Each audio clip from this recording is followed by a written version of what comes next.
welcome to a special Christmas Eve edition of the Recovery Daily podcast. I'm your host, Rachel Miller.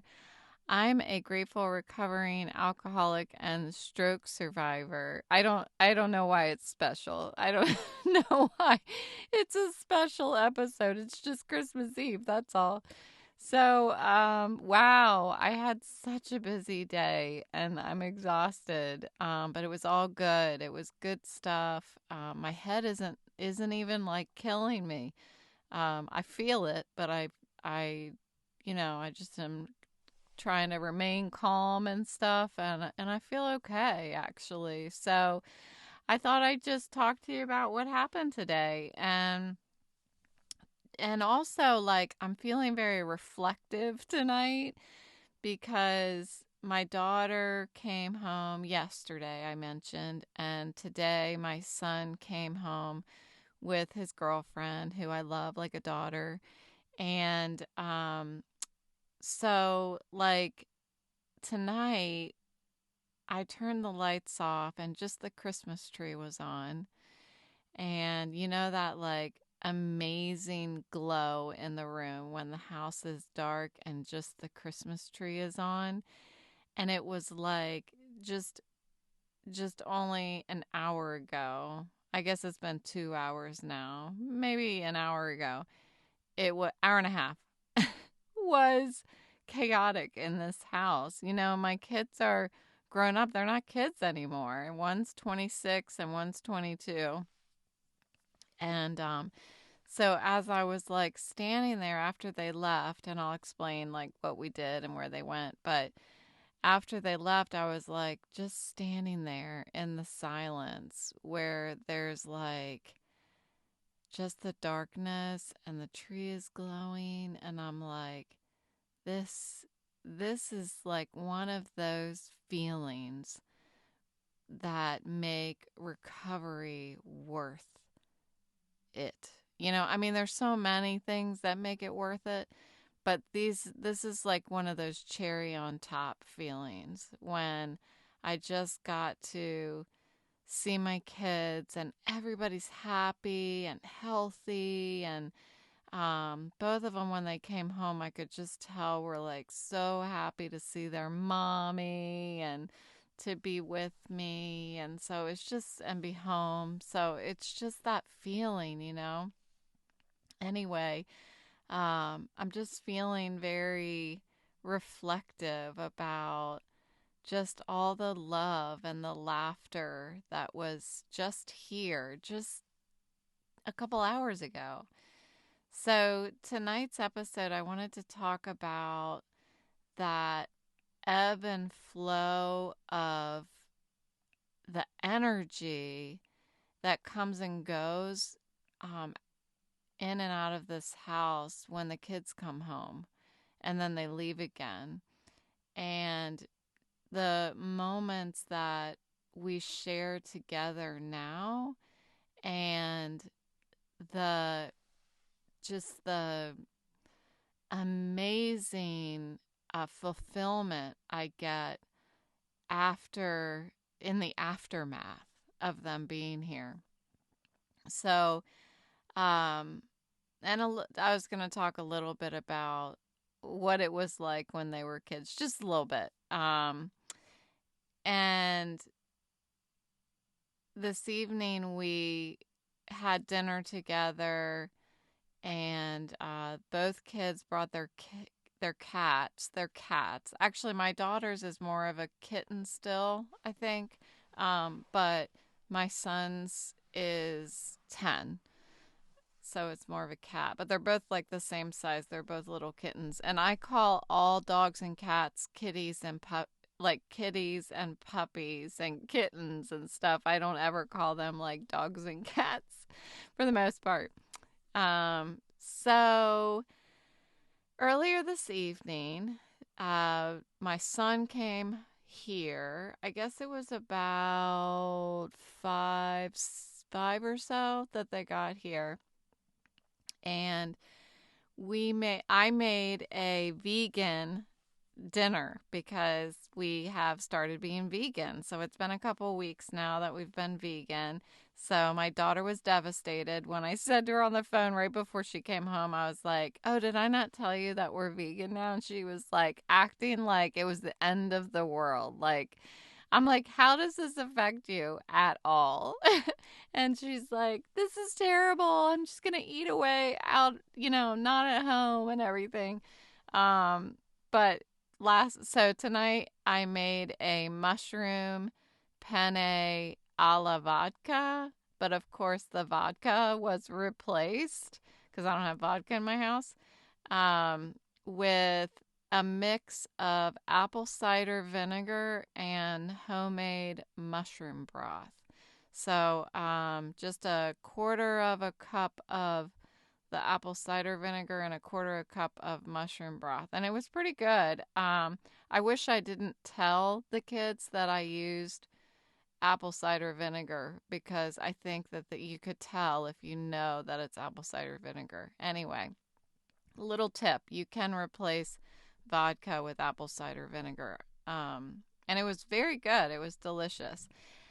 So before dinner, my daughter and I, before my son got here, my daughter and I painted Christmas sculptures like those ones that you can get from Michael's that are made out of, I don't know, like if you threw it on the ground it would shatter, that kind of thing, like the white, it's all white. I can't think of the name. It's not porcelain, but anyway, we painted those. And while we were painting, I was telling my daughter, we were listening to Christmas music, and we had the Christmas tree on and everything. And I was telling her how I painted one of these for my grandparents when I was in, I think it was like middle school that I painted it. And they still had it when they passed away. So I took it after they passed away. And it's a part of my little Christmas town that I collect a new building like every year, or a new little uh, civilian in my town.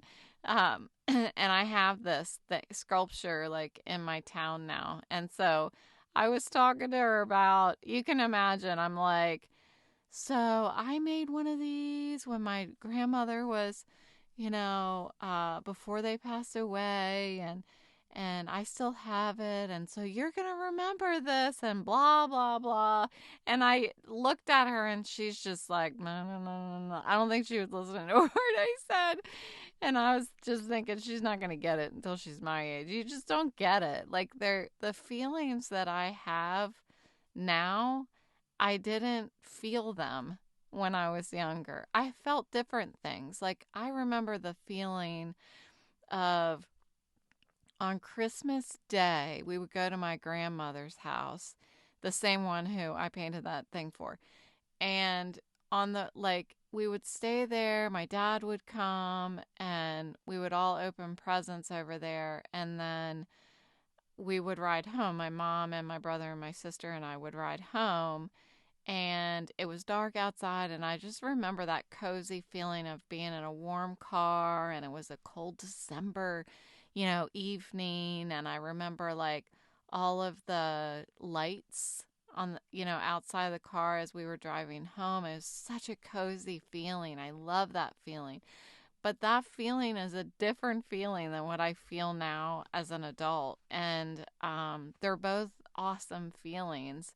Um, so just as quickly as like this tornado tore through the house today and all this bustling energy, it returned to its normal, tranquil state about an hour and a half ago. So they went off to spend the night at their aunt's house, and with their dad and their grandmother. So they're gonna wake up Christmas morning with them and open presents and everything, and then they'll come back here, and we're gonna celebrate our Christmas morning, not tomorrow morning, but the next morning. So we do this every year. We rotate back and forth with uh, their dad and I. And so I'm here now after they've left. And that's when I was just standing there by the Christmas tree and just being like, oh, there's just so much coolness and so many memories. And um, So I'm here tonight with both of their cats. So one I've been calling Christmas Kitty. Now I have to call them both Christmas Kitty. So each one has a cat in their guest bedroom. So there's two little kittens in each there's one kitten in each guest bedroom, and then I have my two loyal puppies in my room, and of course my boyfriend, and just a huge grateful heart tonight.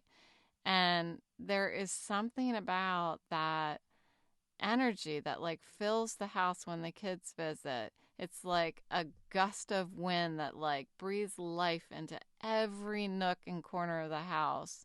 And then once it sweeps back out or sucks back out of the house, it's left, it just leaves this silence that is both poignant and serene, peaceful.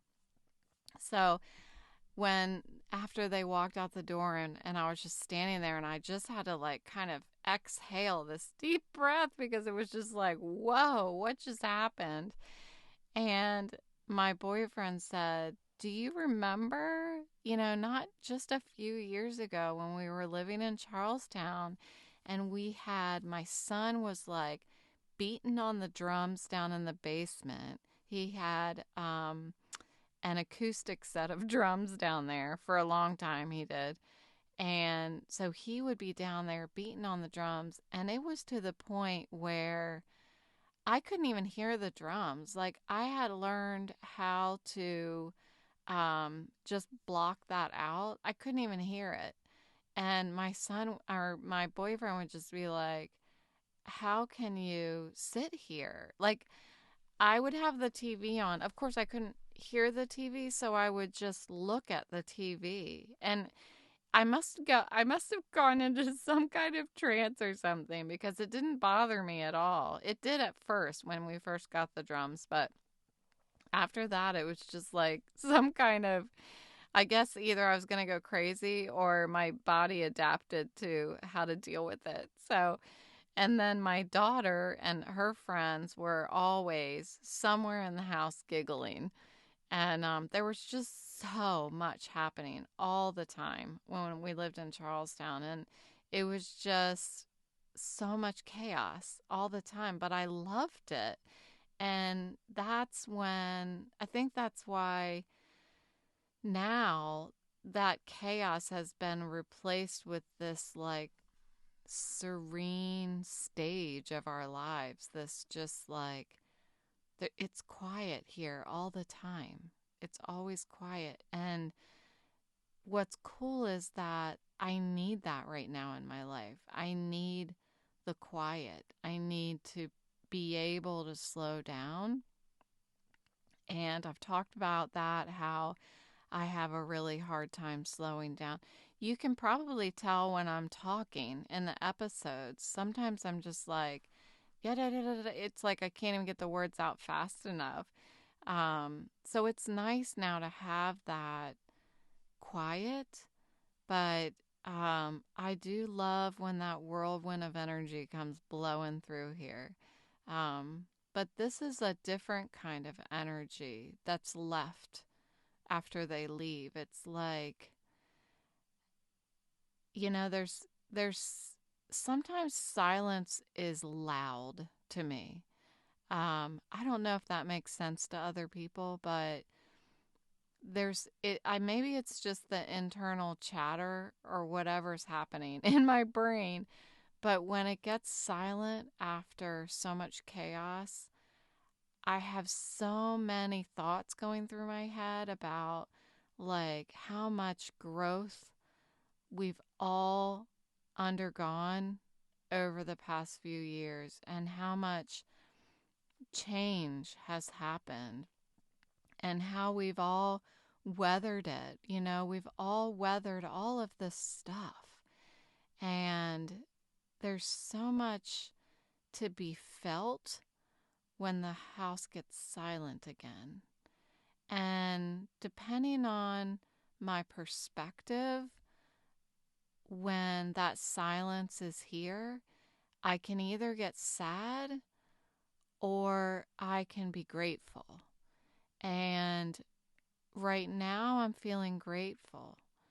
And I know, like, that's why I think this little holiday season that we're going through, and this being my first time doing a podcast through a holiday season, I think it's going to be pretty cool and pretty interesting to see how my that perspective on the silence shifts over this holiday. So my son will be here until I think the 27th, and then my daughter and her boyfriend's coming tomorrow evening.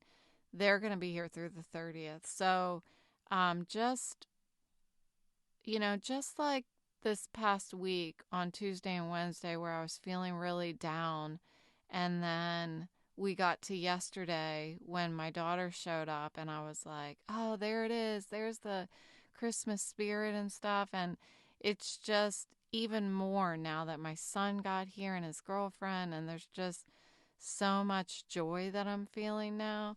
So it'll be interesting to be right smack in the middle of that ebb and flow and be talking about it in these podcast episodes. And hopefully, as I'm doing that, other people can kind of relate in to what it feels like and identify, yeah, that happens to me too.